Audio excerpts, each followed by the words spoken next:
السلام عليكم، ازيكم؟ عاملين ايه؟ اخباركم ايه؟ يا رب تكونوا بخير. الفيديو اللي انا نزلته بخصوص الناس اللي رجعت من مكة لجدة وما كانش في اماكن يقعدوا فيها وقاعدين في الشارع والكلام ده كله. اخوات المصريين طبعا لما نزلت الفيديو زعلانين، وطلعوا يقولوا انت عمال بتطبل وعمال بتعرس ومش عارف بتعمل ايه، وعمال بتطبل للسعودية ومش السعودية والحج وما الحج والكلام الفاضي ده كله.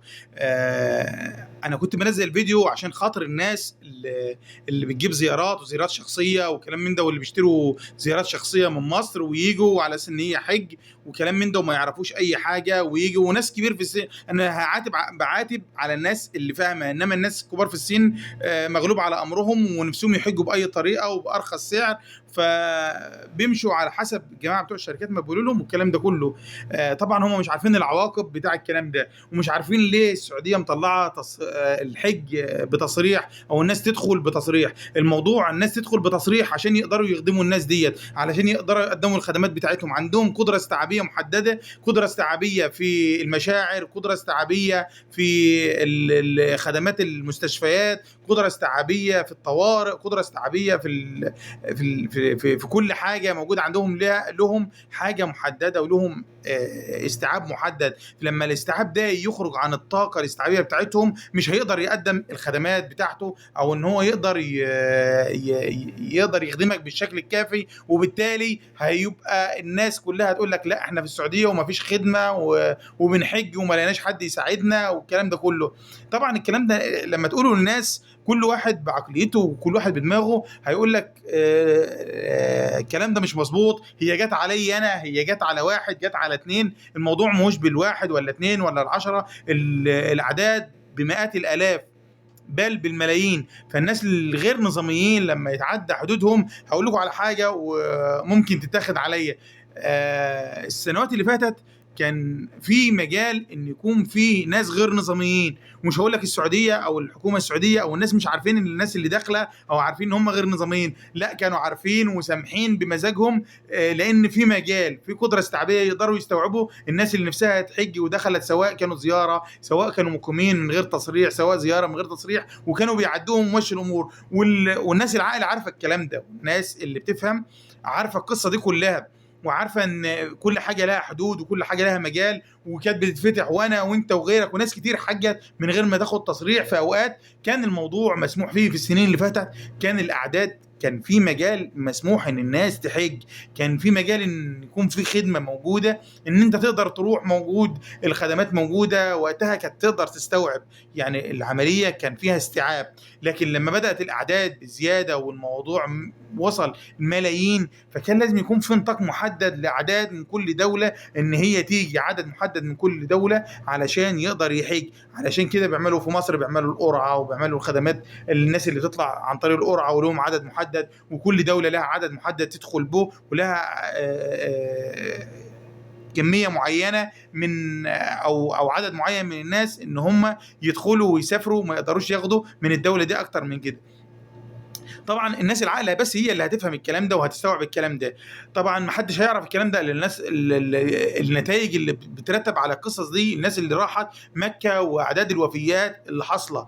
هقول لك اللي بيترتب على كده ايه، وحاليا وده اللي بيحصل دلوقتي. اللي بيترتب على كده الناس، الخدمات اللي بتقدم. هل انا لما اجي اخدم حد هقدم الخدمه بتاعتي للي جاي يحج نظامي ولا اللي موجود غير نظامي؟ طب اول ما يطلب خدمه من حد، هيطلب يقول لك في شخص تعبان او شخص مريض، هيقول لك اديني البيانات بتاعته. ما عنديش بيانات، اللي هو الباركود، اديني البيانات بتاعته اللي موجوده عنده، اديني بيانات الشخص ده. يقول لك ما اعرفش بياناته. خلاص، يبقى انا هاجل الخدمه للشخص ده، وهقدمها لمين؟ هقدمها لشخص جاي يحج نظامي وموجود. طبيعي ان اللي هياخد الخدمه اللي جاي يحج نظامي هو الاولى بالخدمه، وان هم عندهم القدره الاستيعابيه بتاعتهم للي جاي نظامي. عشان كده هتلاقي اعداد الوفيات بكتيره. طبعا الكلام ده الناس اللي مش عارفه مش هتشوفه. انا هوريكم فيديو، تمام، ده من قلب مكه، تمام، والناس ميته ومرميه في الشارع. الناس مرميه في الشارع وميته، وكأن الامور عاديه والناس ماشيه ومعديه عليهم وبتموت. طبعا دول حجاج غير نظاميين، ولما طلبوا الاسعاف ما حدش بيجي لهم. يقول لك انا قدام مني 900 واحد، قدام مني 100 واحد، قدام مني 100 شخص، فده مش هيجي له. هيجي الاسعاف هيجي للناس النظاميين ولا غير نظاميين، وبعدين نرجع نزعل ونقول ده احنا ما فيش خدمه عندنا، ده احنا الناس ما حدش ساعدنا، الناس ماتت ومش عارفين نخدمهم. في ناس بتتطوع وعماله تساعد وعماله تدور والكلام ده كله. هيقول لك السفاره فين ومش السفاره فين. السفاره بتساعد الناس اللي تقدر عليها على قد ما تقدر، بتساعد الناس السعوديين والخدمات الاسعاف والكلام ده كله بيساعدوا، بس الاولويه عندهم مين؟ الاولويه عندهم الناس النظاميين. فلما تشوف المنظر ده، انا هوريك المنظر، ولما تشوف المنظر ده هتعرف ان الكلام اللي احنا بنقوله على حق وعلى صح. ولما تحسبه على نفسك هتعرف ان الله حق. وتشوف المنظر ده، هل هترضى بالمنظر ده لو ابوك او امك في نفس الموقف ده وترجع تزعل؟ شوف المنظر ده. بيحصل ده غريب جدا. الدنيا والله العظيم والله العظيم اللي بيحصل ده غريب جدا. الدنيا حر نار موت، والناس زي ما انتم شايفين عدد حالات الوفيات كتير جدا جدا، وفي الشارع مفيش اسعاف ولا حاجه. ودي حاله الراجل ده متوفي. عندنا الحاله دي الست دي كمان متوفيه. الست دي متوفيه. ادي كده 3 4 تلاقيه في مربع واحد يعني. ده غير ناهيك عن التعامل الغريب مع الحدث. الناس بتاكل وتشرب عادي، الست دي بتموت خلاص اهي، تطلع في الروح والناس مش عارفه تعمل ايه. ودي كمان بتطلع في الروح اهي كمان خلاص يا باشا. دي برضه بتطلع في الروح اهي خلاص، بس مش عارفه نعمل لها ايه دي، ومش عارف اعمل حاجه. مفيش اي ادوات، مفيش اي حاجه. الاسعاف بيقول لك قدامي 900 واحد مبلغين، الشرطه بتقول لك ماليش دعوه. الوضع يعني انا مش فاهم حاجه، انا مش فاهم اي حاجه يعني.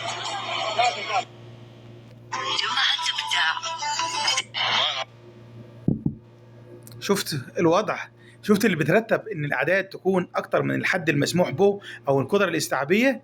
الناس هتعمل ايه؟ هتساعد ازاي؟ عشان كده في ناس هتزعل من الكلام اللي انا بقوله، وبعدين يقول لك انت مين ومش مين. ما سيبك انا مين ومش مين والقصص دي كلها. انا بوصل لك حاجه معينه، بوصل لك معلومه معينه، عايز تاخدها خدها، مش عايز تاخدها ما تاخدهاش.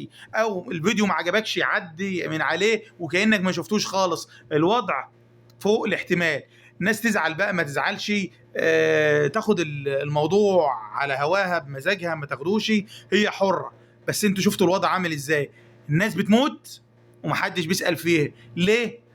لانه مش نظامي، لانه مرمي في الشارع ومحدش بيسأل فيه، والناس بتعدي من جنب منه ومحدش وبعدين اقعد دور بقى مين ده، والشخص ده مين، وده اهله فين، ولا ندور عليه فين على ما ينقلوا له اسعاف ويروح اي مستشفى، واقعد دور وشوف الناس اللي في المستشفيات وما نعرفش لها اهل، ولا والناس اللي ماتت وما يعرفوش لها حد.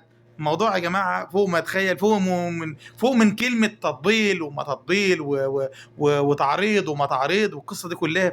الوضع اكبر من كده. حط نفسك في الموقف وفكر فيه. اذا كنت انت شاب وقادر تاخد المجازفه دي في انك تطلع الناس الكبار اللي في السن مش قد المجازفه دي، واللي بيضحك عليهم سواء بعلم او بغير علم، او طلعوا بعلم او بغير علم، ده غير محتمل. امر يعني ما ينفعش بكل الاحوال. اتمنى الناس تبقى صدرها رحب على الكلام بتاعي. شير الفيديو للناس عشان الناس تعرف وتشوف الاوضاع عامله ازاي، علشان لما يقولوا العدد زايد محدش يزعل، لما يرجعوا اللي بدون تصريح محدش يزعل ويقول لك لا ده مرجعين الناس، ده رايح لربنا والناس بحشوه. رايح لربنا بس في نظام، في التزام، في حاجه معينه لازم نلتزم بيها. ما بقولكش ما تروحش علشان بمزاجي، ما هيش بالمزاج. ما تروحش علشان القدره الاستيعابيه على قد كده مش هنقدر نخدم. ده الخدمه بتاعتنا على قد الناس الموجود. احنا حددنا عدد محدد ما يجيش فوق العدد اللي احنا حددناه. بس يا جماعه مش ما اطولش عليكم الفيديو اكتر من كده. السلام عليكم.